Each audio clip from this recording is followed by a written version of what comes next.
नमस्कार, मैं हूं सत्यपाल और आप देख रहे हैं CWB हिंदी न्यूज। आज 30 जनवरी 2023 दिन सोमवार। आइए सबसे पहले एक नजर डाल लेते हैं दिन भर की सुर्खियों पर। मौसम अपडेट। हरियाणा के कई क्षेत्रों में दिन भर हुई बारिश, जानेंगे मौसम का ताजा हाल। हरियाणा SSC का CET को लेकर बड़ा फैसला। हुड्डा के गढ़ में गरजे मनोहर लाल खट्टर, कही ये बड़ी बातें। 61,000 वैकेंसी, 1 लाख तक मिलेगी सैलरी। बैंक, रेलवे सहित 8 विभागों में भर्तियां, 8वीं पास भी कर सकते हैं अप्लाई। युवाओं के लिए सुनहरा मौका, अंबाला में विभिन्न पदों पर निकली भर्ती, जानेंगे पूरी रिपोर्ट। जर्मनी तीसरी बार बना हॉकी वर्ल्ड चैंपियन, बेल्जियम को पेनल्टी शूटआउट में 5-4 से हराया, नीदरलैंड ने जीता ब्रॉन्ज। भारत ने जीता women's under 19 world cup, final में इंग्लैंड को 7 विकेट से हराया। 10वीं पास युवाओं के लिए पोस्ट ऑफिस में निकली वैकेंसी, 16 फरवरी तक कर सकेंगे अप्लाई, 29,380 रुपए तक मिलेगी सैलरी। इंडियन नेवी ने अग्निवीर भर्ती परीक्षा के लिए जारी किया एडमिट कार्ड, 7 से 9 फरवरी तक CBT मोड में हो गया एग्जाम। और अब खबरें विस्तार से।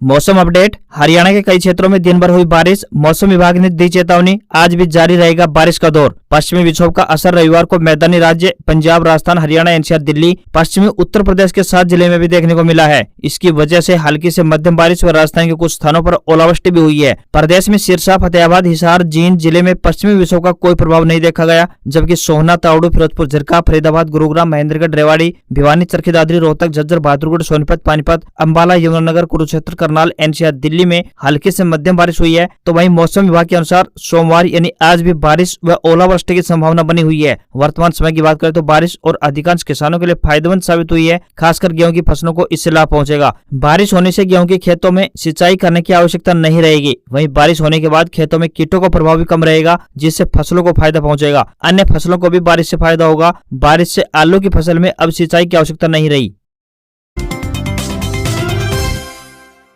ECHS Ambala jobs update. युवाओं के लिए सुनहरा मौका, विभिन्न पदों पर निकली भर्ती। Ex serviceman contributory health scheme यानी ECHS स्टेशन अंबाला द्वारा सफाई वाला, अटेंडेंट और कई अन्य पदों पर आवेदन मांगे गए हैं। इन पदों के लिए ऑफलाइन माध्यम से आवेदन भेज सकते हैं। पुरुष और महिला दोनों वर्गों के उम्मीदवार आवेदन भेज सकते हैं। जो भी उम्मीदवार इन पदों के लिए इच्छुक है वह भारतीय पोस्ट के माध्यम से अपने आवेदन जमा करवा सकते हैं। चयन में भूतपूर्व सैनिकों को वरीयता दी जाएगी। भूतपूर्व सैनिकों के उपलब्ध न होने पर सिविलियन नागरिकों को नियुक्त किया जा सकता है। आवेदन करने की अंतिम तिथि 9 फरवरी 2023 तय की गई है। इन पदों के लिए इंटरव्यू 2 मार्च से शुरू हो सकते हैं। इन पदों के लिए कोई भी आवेदन शुल्क देय नहीं होगा। अधिकतम आयु 53 वर्ष और न्यूनतम आयु 18 वर्ष निर्धारित की गई है। हरियाणा SSC का बड़ा फैसला, अब केवल शहरों में आयोजित होगा CET एग्जाम। मार्च को आयोजित होने वाले ग्रुप D के कॉमन एलिजिबिलिटी टेस्ट के लिए देहात में परीक्षा केंद्र नहीं बनेंगे। पिछली बार करीब 50 ऐसे सेंटर बने थे जिन पर परीक्षार्थियों को पहुंचने में परेशानी हुई थी। अब इन सेंटरों पर ग्रुप D की परीक्षा नहीं होगी, उन्हें शहरी इलाकों में बने सेंटरों में शिफ्ट किया जाएगा, ताकि दूर से आने वाले परीक्षार्थियों को कोई समस्या नहीं हो। हरियाणा कर्मचारी चयन बोर्ड आयोग ने इस बारे में नेशनल टेस्टिंग एजेंसी को लिखित में भेज दिया है। NTA ने भी इस पर हामी भर दी है। अब जितने भी परीक्षा केंद्र होंगे वे शहरी इलाकों में ही बनेंगे। ग्रुप C के लिए जो टेस्ट हुआ था, ठीक उसी तरह ग्रुप D के लिए परीक्षा होगी। इसके लिए 10,50,000 युवा पहले से अप्लाई कर चुके हैं, जबकि 1 फरवरी से ग्रुप D के पंजीकरण के लिए पोर्टल दोबारा से खोला जाएगा, ताकि जो भी अन्य युवा पंजीकरण कराना चाहते हैं वे करवा सकते हैं। CET के बाद ग्रुप D के 22,000 से ज्यादा पदों पर भर्ती होगी। यह भर्ती भी 2023 में पूरी होगी। हरियाणा नहीं आ सके अमित शाह, खराब मौसम के चलते नहीं उड़ सका हेलीकॉप्टर, फोन पर 1 मिनट किया संबोधित। केंद्रीय गृह मंत्री अमित शाह हरियाणा के सोनीपत जिले के गोहाना की सब्जी मंडी में जन उत्थान रैली में नहीं पहुंच सके। खराब मौसम की वजह से उनके आने का प्रोग्राम कैंसिल हो गया। उन्होंने 1 मिनट से अधिक लोगों को संबोधित किया। अमित शाह ने कहा कि 2024 में फिर से नरेंद्र मोदी को प्रधानमंत्री बनाना है। इसके लिए वे गोहाना रैली में आना चाह रहे थे। उनकी बहुत इच्छा थी कि वे गोहाना आए, मगर पायलट ने खराब मौसम के चलते हवाई यात्रा करने से इनकार कर दिया। आपको यहाँ पर बताते चलेंगे, इस दौरान राज्य की बीजेपी जेजेपी सरकार की पंचायतों में ई-टेंडर के फैसले के खिलाफ सरपंचों का प्रदर्शन चल रहा है। हिसार, फतेहाबाद, जींद और सोनीपत में इसको लेकर प्रदर्शन हो रहे हैं। गृह मंत्री की रैली में कोई खलल न पड़े, इसके लिए हरियाणा सरपंच एसोसिएशन के प्रधान सोनीपत के खरखोदा के सरपंच आशीष को पुलिस ने हिरासत में ले लिया था। एसोसिएशन ने राज्य में जाम लगाने और रैली का विरोध करने का ऐलान किया था। कुरुक्षेत्र में 3 फरवरी को जुटेंगे किसान और खापेंगे कंडेला। बोले हिंदू मैरिज एक्ट में बदलाव, एमएसपी कानून के प्रस्ताव किए जाएंगे पास। हरियाणा के कुरुक्षेत्र की जाट धर्मशाला में 3 फरवरी को उत्तर भारत के खापे और प्रमुख किसान संगठन जुटेंगे। यहाँ किसान जागृति दिवस मनाया जाएगा और इस दौरान किसानों से जुड़े मुद्दों, सामाजिक मुद्दों पर भी चर्चा की जाएगी, जिसमें से हिंदू मैरिज एक्ट में बदलाव, किसानों को एमएसपी की गारंटी कानून व स्वामीनाथन की रिपोर्ट लागू करवाने, किसान एवं मजदूरों को कर्ज से मुक्त करवाने जैसे प्रस्ताव पास किए जाएंगे।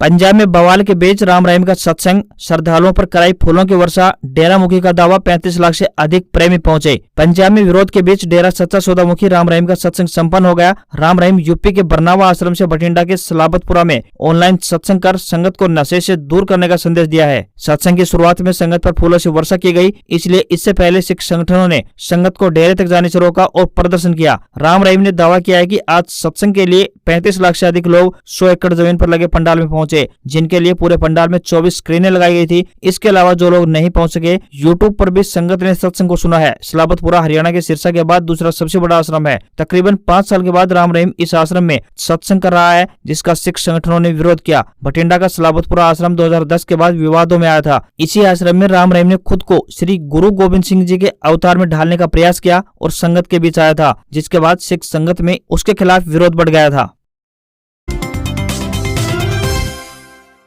अग्निवीर पदों के लिए प्रवेश परीक्षा परिणाम घोषित। सेना में विभिन्न श्रेणी के अग्निवीर पदों के लिए गत 15 जनवरी को आयोजित सामान्य प्रवेश परीक्षा का परिणाम घोषित कर दिया गया है। यह जानकारी देते हुए सेना भर्ती कार्यालय रोहतक के निदेशक कर्नल दीपक कटारिया ने बताया कि परिणाम वेबसाइट www.joinindianarmy.nic.in पर उपलब्ध है। उन्होंने बताया कि आजादी का अमृत महोत्सव की श्रृंखला में Agniveer GD, Agniveer technical, Agniveer clerk, एसकेटी व अग्निवीर ट्राइड्समैन के लिए प्रवेश परीक्षा आयोजित की गई थी। उन्होंने कहा कि परीक्षा में पास हुए उम्मीदवारों को सभी मूल दस्तावेज सत्यापन के लिए सेना भर्ती कार्यालय रोहतक में रिपोर्ट करनी होगी। इसके लिए सामान्य प्रवेश परीक्षा हेतु 4 से 15 फरवरी तक सेना भर्ती कार्यालय रोहतक से प्रवेश पत्र प्राप्त करना होगा।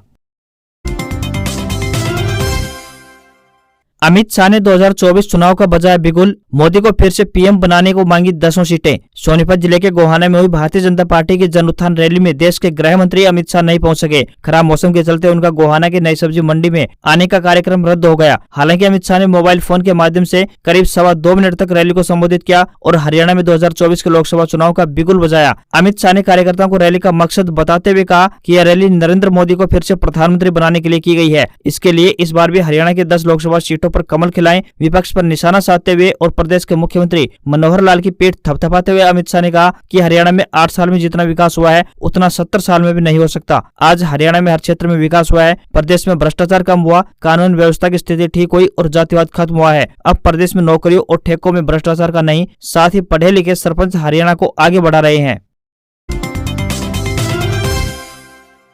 हुड्डा के गढ़ में गरजे मनोहर लाल खट्टर, अपनी सरकार की गिनाई उपलब्धियां। हरियाणा के पूर्व मुख्यमंत्री भूपेंद्र सिंह हुड्डा के गढ़ गोहाना में मुख्यमंत्री मनोहर लाल जमकर गरजे। जन उत्थान रैली में अपने संबोधन में मनोहर लाल ने जहां अपनी सरकार की 8 साल की उपलब्धियां गिनाई, वहीं पूर्व की सरकारों पर भी हमला बोला। खासकर कांग्रेस उनके निशाने पर रही। उन्होंने कहा कि कांग्रेस के समय में प्रदेश में बीबीसी यानी बदली, भर्ती और सीएलयू की इंडस्ट्री चलती थी। इन तीनों ही कामों में जबरदस्त भ्रष्टाचार था, लेकिन हमारी सरकार ने इस इंडस्ट्री को खत्म कर दिया है। बेरोजगारी के आंकड़ों पर मनोहर लाल ने विपक्ष को निशाने पर लिया। उन्होंने कहा कि विपक्ष कहता है कि प्रदेश में बेरोजगारी बढ़ गई है, परंतु वास्तविकता यह है कि जो लोग भ्रष्टाचार करते थे वे लोग आज बेरोजगार हो गए हैं। इसके कारण से विपक्ष को बेरोजगारी का बढ़ा हुआ आंकड़ा मिलता है। भूपेंद्र हुड्डा का नाम लिए बिना मनोहर लाल ने कहा कि हरियाणा में 2014 से पहले भय और भ्रष्टाचार का राज था। हमारी सरकार ने इन दोनों को खत्म कर दिया है। आज हरियाणा में तबादले ऑनलाइन है और बिना खर्ची पर्ची में नौकरियां दी जा रही हैं।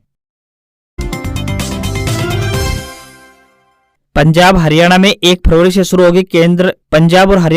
फरवरी से शुरू होगी गेहूं की बिक्री। केंद्र ने ओएमएससी को दी मंजूरी, आटे की कीमतों में आएगी कमी। पंजाब, हरियाणा समेत पूरे देश में गेहूं की किल्लत को देखते हुए केंद्र सरकार ने भारतीय खाद्य निगम यानी एफसीआई को ओपन मार्केट सेल स्कीम यानी ओएमएससी को मंजूरी दे दी है। केंद्र सरकार के उपभोक्ता मामले, खाद्य और सार्वजनिक वितरण मंत्रालय ने ओएमएससी को स्वीकृति देते हुए एफसीआई को 1 फरवरी से गेहूं की बिक्री शुरू करने को कहा है। वहीं एफसीआई ने बिक्री के लिए 25 लाख मीट्रिक टन गेहूं का प्रावधान रखा है। मंत्रालय के इस फैसले से गेहूं और आटे की कीमतें नीचे आने के आसार हैं। गेहूं की कमी से आटे की कीमतों में बेतहाशा बढ़ोतरी हुई थी। 15 दिन के भीतर 1 किलो आटे में प्रति किलो 10 रुपए तक बढ़ गए थे। नई दिल्ली के विजय चौक पर रविवार को बीटिंग द रिट्रीट सेरेमनी के साथ ही गणतंत्र दिवस कार्यक्रमों का समापन हुआ। इस खास मौके पर तीनों सेनाओं के बैंड ने राष्ट्रपति द्रौपदी मुर्मू के सामने 29 क्लासिकल धुनें बजाई। दोनों ने सभी का मन मोह लिया। इसके बाद राष्ट्रीय ध्वज को पूरे सम्मान के साथ उतारा गया। तीनों सेनाओं के प्रमुख राष्ट्रपति से सेना के बैंड को ले जाने की अनुमति मांगी गई। अनुमति मिलते ही बैंड स्थल से रवाना हो गए। इस मौके पर दिल्ली के सभी प्रमुख इमारतें रंग बिरंगी रोशनी से जगमग की गई। सेरेमनी में उपराष्ट्रपति जगदीप धनखड़, पीएम नरेंद्र मोदी, रक्षा मंत्री राजनाथ सिंह, सीडीएस जनरल अनिल चौहान और तीनों सेनाओं के प्रमुख भी मौजूद रहे। दिल्ली में भारी बारिश के बावजूद सेरेमनी को देखने के लिए बड़ी संख्या में लोग पहुंचे थे। श्रीनगर में भारत जोड़ो यात्रा के पहुंचने के बाद राहुल गांधी ने कॉन्फ्रेंस में कहा, 370 पर हमारा स्टैंड क्लियर है, हम इसकी बहाली चाहते हैं, हम सत्ता में आए तो इसकी बहाली करेंगे। भाजपा का कहना था कि 370 हटने के बाद यहाँ सब कुछ ठीक हो गया है, लेकिन यहाँ टारगेट किलिंग हो रहे हैं, लोगों में डर का माहौल है। अगर सब कुछ ठीक है तो अमित शाह जम्मू से लेकर श्रीनगर तक पदयात्रा करके दिखाए। इससे पहले श्रीनगर के लाल चौक पर रविवार को राहुल गांधी ने तिरंगा फहराया। वह सुरक्षा कर्मियों की गाड़ी में वहां पहुंचे। उनके साथ बहन प्रियंका गांधी भी मौजूद थी। तिरंगा फहराने के बाद राहुल की भारत जोड़ो यात्रा खत्म हो गई, जबकि इसे 30 जनवरी को खत्म होना था। राहुल गांधी के साथ जयराम रमेश, मल्लिकार्जुन खड़गे, उमर अब्दुल्ला, महबूबा मुफ्ती के शामिल होने की जानकारी मिली है। भारत ने जीता women's under 19 world cup. Final में इंग्लैंड को 7 विकेट से हराया। बीसीसीआई देगा 5 करोड़ का इनाम। भारत ने पहले under 19 women's cricket world cup का खिताब जीत लिया है। भारतीय टीम ने फाइनल में इंग्लैंड को 7 विकेट से हरा दिया। साउथ अफ्रीका के पोचेस्टम स्थित स्टेडियम में भारत ने टॉस जीतकर पहले बॉलिंग चुनी और इंग्लैंड को 17.1 ओवर में 68 रन पर ऑल आउट कर दिया। 69 रन का टारगेट भारत ने 14 ओवर में 3 विकेट पर हासिल कर लिया। फाइनल में 6 रन पर 2 विकेट लेने वाली टिटास साधु को प्लेयर ऑफ द मैच का अवार्ड दिया गया। वहीं इंग्लैंड की कप्तान Grace Stevens player of the tournament रही। उन्होंने 7 मैचों में 293 रन बनाने के साथ ही 9 विकेट भी चटकाए। टूर्नामेंट जीतने पर बीसीसीआई ने विमेन्स क्रिकेट टीम और स्पोर्ट्स स्टाफ को 5 करोड़ रुपए का इनाम देने की घोषणा की है। वहीं टीम इंडिया ने T20 सीरीज के दूसरे मुकाबले में न्यूजीलैंड को 6 विकेट से हरा दिया। इसके साथ ही भारतीय टीम ने 3 मैचों की सीरीज में 1-1 की बराबरी हासिल कर ली है। सीरीज का तीसरा मुकाबला 1 फरवरी को अहमदाबाद के नरेंद्र मोदी स्टेडियम में खेला जाएगा।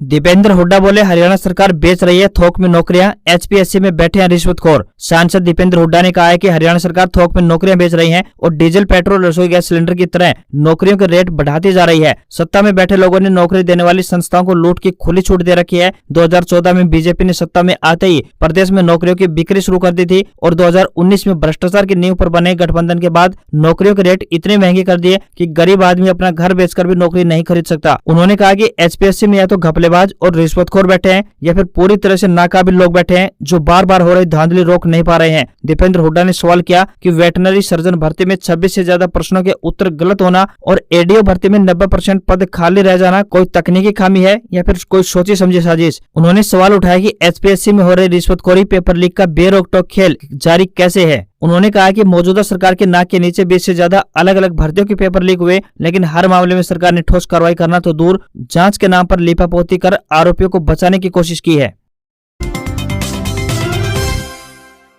कोरोना मंदी में महंगाई से बाजार गिरे और सोना चढ़ा। सोने ने 15 साल में शेयर बाजार से 179%, तो वहीं एफडी से 164% का ज्यादा दिया रिटर्न। सोने की कीमतें आसमान छू रही हैं। 15 साल में सोने ने 366% का रिटर्न दिया है, जो शेयर बाजार से 179% व एफडी से 164% तक ज्यादा है। 2020-21 की बात करें तो कोरोना से दुनिया भर की अर्थव्यवस्था बुरी तरह से प्रभावित हुई। लंबे लॉकडाउन लगे, औद्योगिक उत्पादन थमा, लेकिन इस दौरान सोने में निवेश बढ़ा। 2022 में बाजार खुले, डिमांड बढ़ी, महंगाई चढ़ी, सरकारों ने सख्त कदम भी उठाए, बाजार गिरे तो निवेशकों ने फिर से सोने में निवेश बढ़ा दिया। बाजार विशेषज्ञ मानते हैं कि 2023 में भी सोना 10% से ज्यादा रिटर्न देगा। इसके भाव 63,000 रुपए प्रति 10 ग्राम तक जा सकते हैं। आने वाले दिनों की बात करें तो शादियों की सीजन की खरीदारी और जोर पकड़ेगी, उसका असर भी देखने को मिलेगा। 6 से 9 महीने में भाव 63,000 रुपए प्रति 10 ग्राम तक जा सकता है, पर उसके बाद बाजार में तेजी लौटेगी, तब सोने के दाम भी नीचे जा सकते हैं। आज खबरों में बस इतना ही। देखते रहिए CWB हिंदी न्यूज। नमस्कार।